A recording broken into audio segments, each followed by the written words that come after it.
Shalom Bapak Ibu, salam dalam kasih Tuhan Yesus Kristus.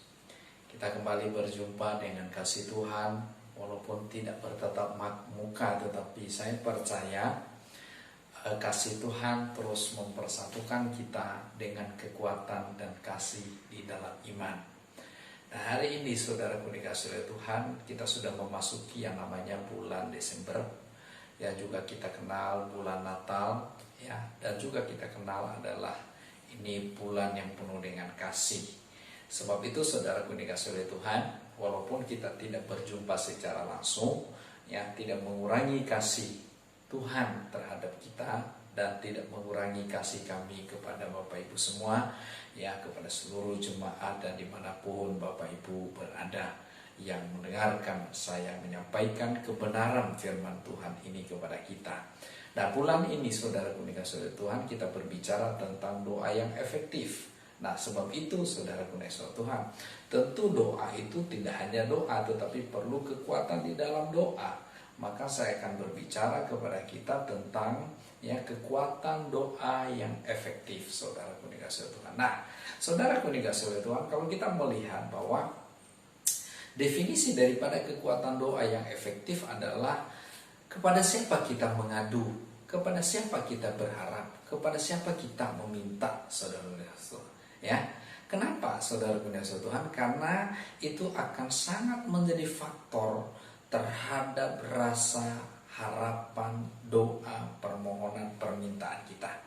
Itu akan menguatkan kita kalau kita tahu dan kita mengerti kepada siapa kita berharap. Nah, terlebih dengan situasi, terlebih dengan kondisi, terlebih dengan keadaan yang tidak enak, tidak baik, tidak menyenangkan, saudara-saudara Tuhan. Ya, nah sebab itu saya mau teguhkan kita, mau sampaikan kepada kita, mari kita masuk di dalam kekuatan doa yang efektif, saudaraku dikasih Tuhan.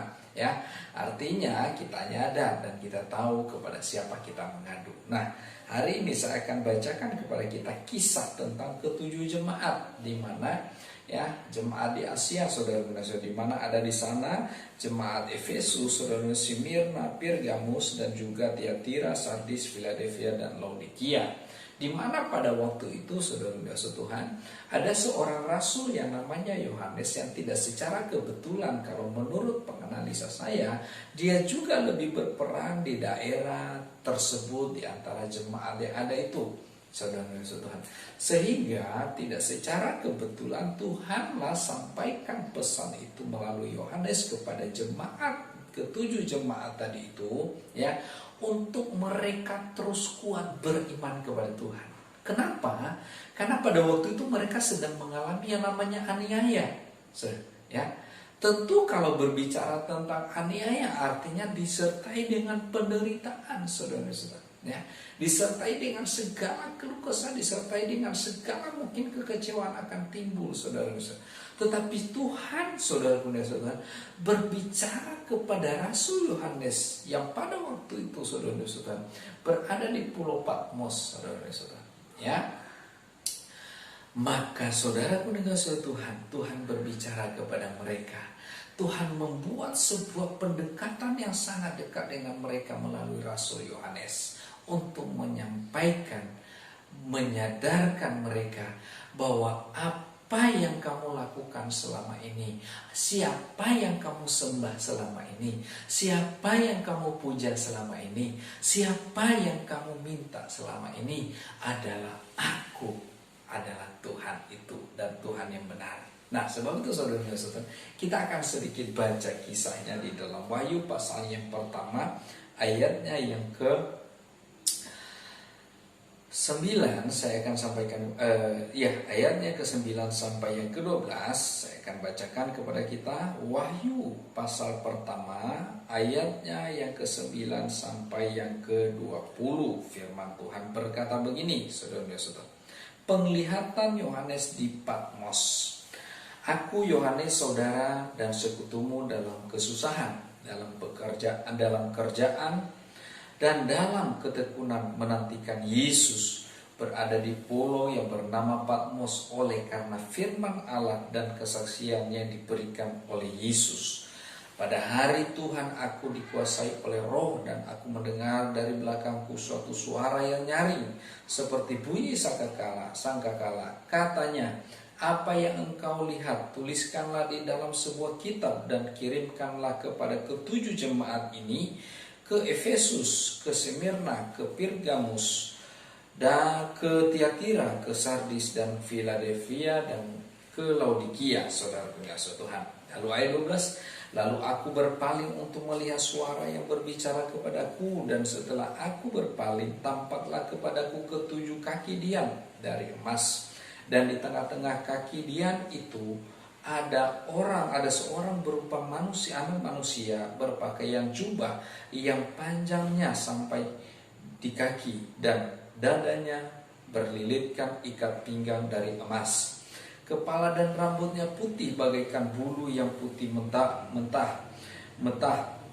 dan matanya bagaikan nyala api, dan kakinya mengkilap bagaikan tembaga membara di dalam perapian. Suaranya bagaikan desau air bah, dan di tangan kanannya ia memegang 7 bintang, dan di mulutnya keluar sebilah pedang tajam bermata 2, dan wajahnya seperti sinar bagaikan matahari yang terik.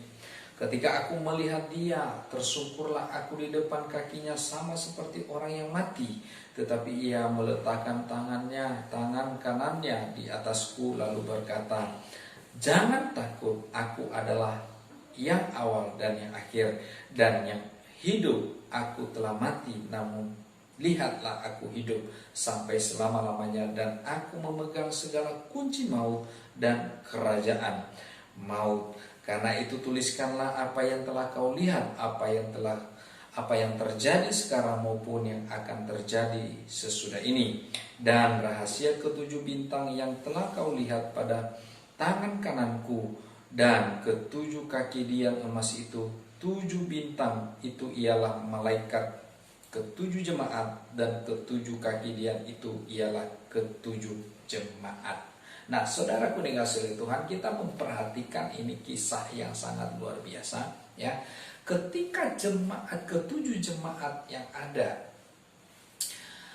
mereka mengalami sebuah tekanan iman, sehingga Rasul Yohanes mengawali kata-katanya, aku Yohanes saudara dan sekutumu dalam kesusahan, dalam kerjaan dan dalam ketekunan menantikan Yesus, berada di pulau yang bernama Patmos oleh karena firman Allah dan kesaksian yang diberikan oleh Yesus.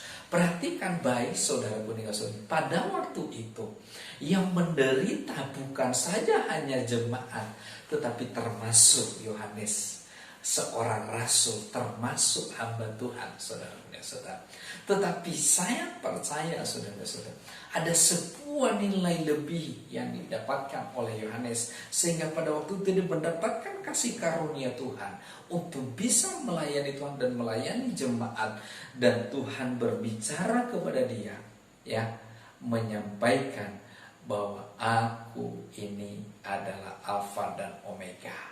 Sebab itu kamu jangan takut, saudara-saudara. Dan hal ini Tuhan sampaikan kepada jemaat yang ada, yaitu ketujuh jemaat yang tadi, ya, ada yang nama-namanya tadi di atas sudah jelas, saudara-saudara Tuhan. Ada beberapa jemaat di sana, ada 7, ya, jemaat, ya, Efesus, Smyrna, Pergamus, Tiatira, Sardis, Philadelphia, dan Laodikia. Nah, ketika mereka, saudara-saudara, ya, mengalami penderitaan ini, di tengah-tengah penderitaan Tuhan datang menguatkan iman mereka. Artinya orang yang mengalami penderitaan jelas dia membutuhkan kekuatan yang dari Tuhan. Nah, saudara pendengar Tuhan, sebab itu saudara, Tuhan bilang sama Yohanes, apa yang kamu lihat, apa yang kamu dengar, tuliskan. Karena ada 3 hal, ya, yang Tuhan pesankan kepada Yohanes, apa yang telah terjadi dan apa yang sedang terjadi dan apa yang akan terjadi. Tuhan sampaikan kepada Yohanes. Artinya saudara-saudara, karena ini menyangkut tentang kedaulatan Tuhan. Seperti dia berbicara yang sudah dan yang sedang terjadi, maupun yang akan terjadi. Karena kenapa saudara? Kadang-kadang apa yang terjadi dalam kehidupan manusia membuat manusia itu berubah. Ya, karena apa yang kita alami membuat kita berubah. Karena apa yang kita rasakan itu membuat kita berubah. Tetapi hebatnya nanti kita akan belajar sama-sama, saudara. Tuhan itu tetap sama. Dia tidak berubah, saudara-saudara. Nah, sebab itu saudara-saudara, ya, saya akan sampaikan kepada kita dengan 3 hal dalam hal tentang pesan Tuhan kepada jemaat ini, saudara-saudara. Hal yang pertama, saudara, untuk masuk kepada doa yang efektif, saudara, ya, dan dengan kondisi, dengan keadaan yang mungkin saat ini kita rasakan tidak baik, kita rasakan tidak enak, kita rasakan mungkin ada yang frustasi, saudara, ya, ada yang mungkin mengalami stres, mungkin. Nah, hari ini saudara, saya akan sampaikan kepada kita, Tuhan datang kepadamu berkata jangan takut, saudara-saudara, ya. Dia berkata kepadamu jangan takut. Kenapa kita nggak boleh takut?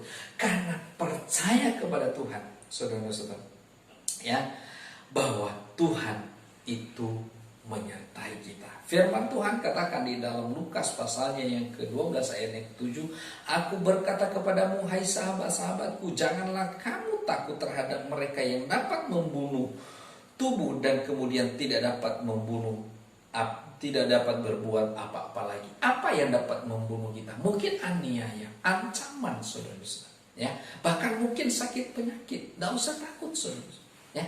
Bahkan mungkin kelaparan sekalipun yang membuat bisa manusia mati. Tidak usah takut, Bapak Ibu, ya. Tuhan bilang jangan takut, ya. Karena kenapa, saudara-saudara? Dia katakan di dalam Lukas pasal 12 ayat 32, janganlah takut hai kamu kawanan kecil, karena Bapamu telah berkenan memberikan ke kamu kerajaan itu, saudara-saudara. Nah, artinya saudara, ya, kita yang memperoleh kasih karunia Tuhan, ya, untuk berjalan di dalam iman, dan kita memperoleh apa yang Bapa janjikan dalam hidup kita. Sebab itu kalau hari-hari ini engkau minta, tidak salah, engkau memohon dan engkau mengharapkan janji Tuhan dalam hidupmu.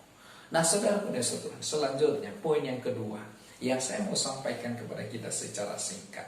Yang kedua, dia katakan akulah yang awal dan yang akhir. Artinya dialah alfa dan omega. Yang saya sampaikan tadi, saudara-saudara, ya, bahwa kedaulatan Tuhan itu, ya, yang membuat kita, dia adalah awal dan akhir.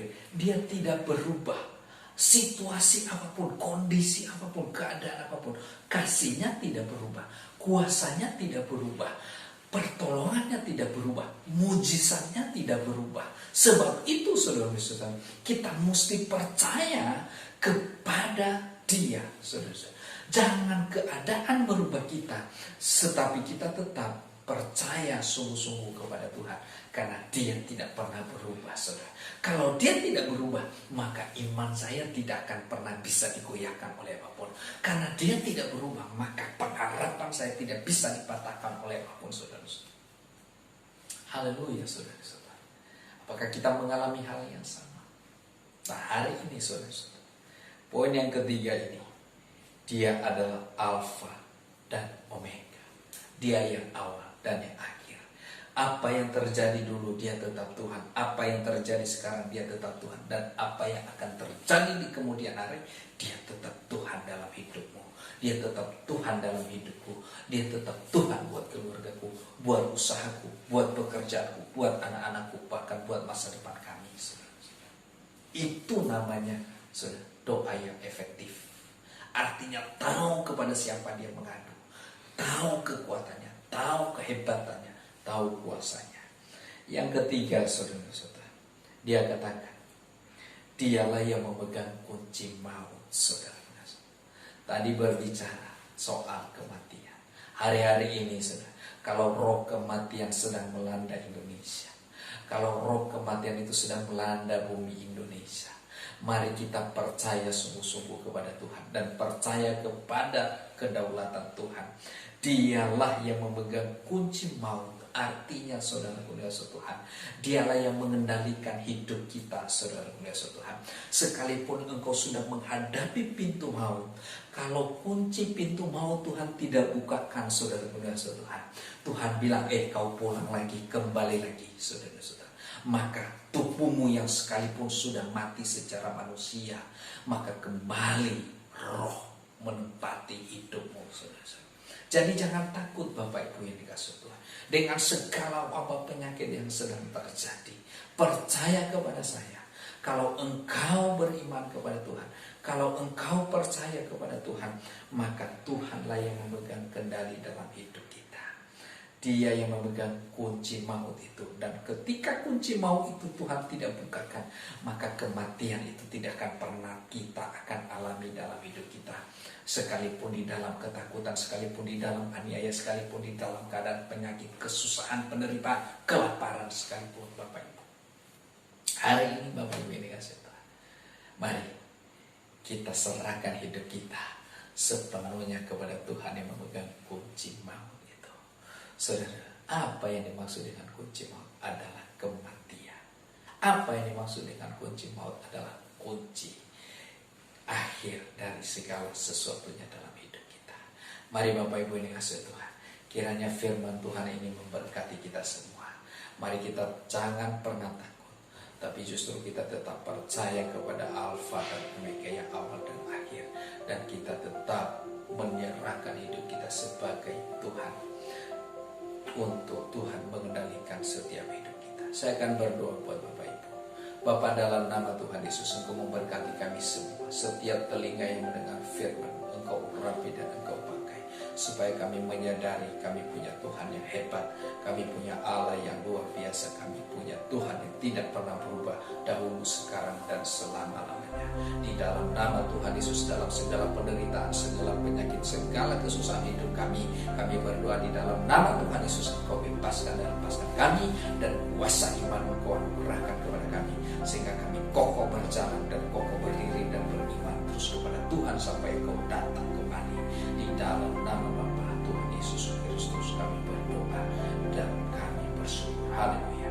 Amin. Puji nama Tuhan. Tuhan Yesus memberkati kita semua. Shalom.